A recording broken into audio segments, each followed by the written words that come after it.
মাননীয় শিক্ষামন্ত্রী আমার কয়েকটা প্রস্তাব একটু শুনবেন। সব ফেল করে করুন, সব ফেল করলেও সমস্যা নেই। সিসি ক্যামেরা ওনারাই বন্ধ করে রাখবে, ওনারাই নকল সরবরাহ করবে। আমি সস্তা জনপ্রিয়তা নেওয়ার জন্য আসিনি। আপনি আজকে গিয়ে সার্কুলার জারি করবেন, আপনাকে প্রথমে সিদ্ধান্ত নিতে হবে জিপিএ বন্ধ করে দিতে হবে।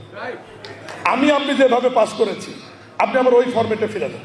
সামনের লাইনে যারা শিক্ষা প্রতিষ্ঠান প্রধান বসে আছেন, তিন লাইনের যারা, এই সমস্ত শিক্ষা প্রতিষ্ঠানে কিন্তু আমরা ভর্তি পরীক্ষা নিয়ে ছাত্র ভর্তি করি, মেধা যাচাই করি, এবং এই সমস্ত শিক্ষা প্রতিষ্ঠানে যখন আমরা শিক্ষক নেন সেটাও কিন্তু হাই কোয়ালিটি যাচাই করে নেন।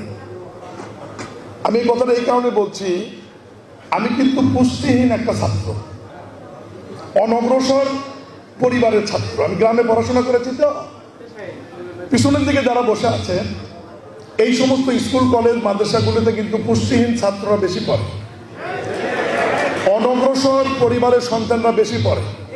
ওরা কিন্তু ইচ্ছা করলেও আপনাদের মতো ফলাফল করে দিতে পারবে না।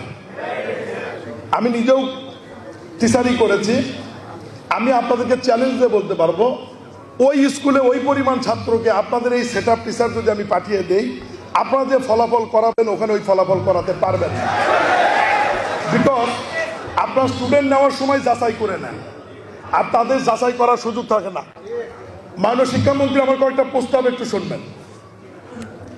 আমি ক্যান্টনমেন্ট স্কুল অ্যান্ড কলেজের প্রিন্সিপালের সাথে একমত। আপনাকে প্রথমে সিদ্ধান্ত নিতে হবে জিপিএ বন্ধ করে দিতে হবে। আপনি যেভাবে পাস করেছি আপনি আমার ওই ফরম্যাটে ফিরে যান। শেষ করি, আমি সস্তা জনপ্রিয়তা নেওয়ার জন্য আসিনি, আমি কিছু বাস্তব কথা বলি। দ্বিতীয় হচ্ছে, আপনাকে ভর্তির টার্গেট দিতে হবে, পাশের টার্গেট নয়। আপনি যদি গ্রামীণ স্কুল কলেজগুলোতে পাশের টার্গেট দিয়ে থাকেন যে এত পার্সেন্ট পাসটা করলে বেতন বন্ধ, ওই স্যারেরাই খাতায় লিখে দেয়।